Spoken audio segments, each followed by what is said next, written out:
இன்னைக்கு நடந்த வன்முறைக்கான முழு காரணம் அரசும் அரசால் ஏவி விடப்பட்ட காவல்துறையும் தான் சார். அவர் சொல்றாரு சமூக விரோதிகள் நுழைய முற்பட்டதால நாங்க தாக்கணும் அப்படின்னு. அப்ப நீங்க சமூக விரோதிகளை தானே தாக்கி இருக்கணும், மாணவர்களை ஏன் தாக்குனீங்க?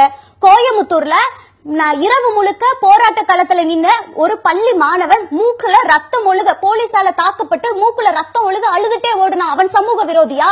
ஒரு 70 வயது மூதாட்டிய இடுப்புல வலிமையாக லத்தி சார்ஜ் பண்ணாங்க, அந்த மூதாட்டி சமூக விரோதியா? அப்ப இவ்வளவு பெரிய கூட்டத்துல சமூக விரோதிகளை நாங்கள் எப்படி அடையாளம் கண்டு தாக்க முடியும்னு நீங்க கேள்வி கேட்கலாம். அதே கேள்வியை நாங்க திருப்பி கேட்கிறோம். இத்தனை பெரிய கூட்டத்துல சமூக விரோதிகளை நாங்க மட்டும் எப்படி அடையாளம் கொண்டு கொள்ள முடியும்? அந்த சமூக விரோதிகள் நுழைய முற்பட்ட பொழுதும் கூட அதையெல்லாம் தகர்த்து நாங்கள் ஒற்றுமையா நின்று போராடி காமிச்சோம்ல. நீங்க ஏன் சார் அவங்களை தடுத்து நிறுத்தி எங்களை பாதுகாக்காம எங்களையே தாக்குனீங்கன்னு நான் கேட்கிறேன். காவல்துறைக்கு என்று ஒரு கடமை இருக்கிறதுன்னு கருணாநிதி ஐயா அவர்கள் சொல்றாரு. காவல்துறையின் கடமை இதுதானா? இன்னைக்கு நீங்க பண்ணது காவல்துறையின் கடமை இல்ல, இது உங்களுக்கான அவமானம் சார். சார், சென்னையில ஒரு பையன் ஐ பெக் யூ நானும் தமிழன் தான், மண்டை உடைஞ்சு ரத்தம் வருது, கல்லால் அடிச்சுட்டாங்க, காப்பாத்துங்கன்னு ஓடுறான். அத்தனை காவலர்கள் அவனை மறுபடியும் அடிச்சு துரத்திட்டே இருக்காங்க. இதுதான் உங்களுடைய கடமையா சார்? இது அவமானம் இல்லையா சார்? நீங்க திரும்ப சொல்றீங்களே மாணவர்கள் எந்திரிச்சு போகலன்னு.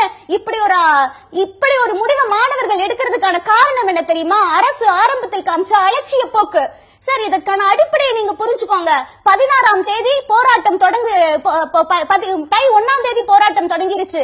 16ஆம் தேதி அலங்காநல்லூர்ல உட்கார்ந்திருந்த மாணவர்களை கைது செஞ்சு 17ஆம் தேதி காலையில சாரையாக 9 மணிக்கே மாணவர்கள் கூட ஆரம்பிச்சுட்டாங்க.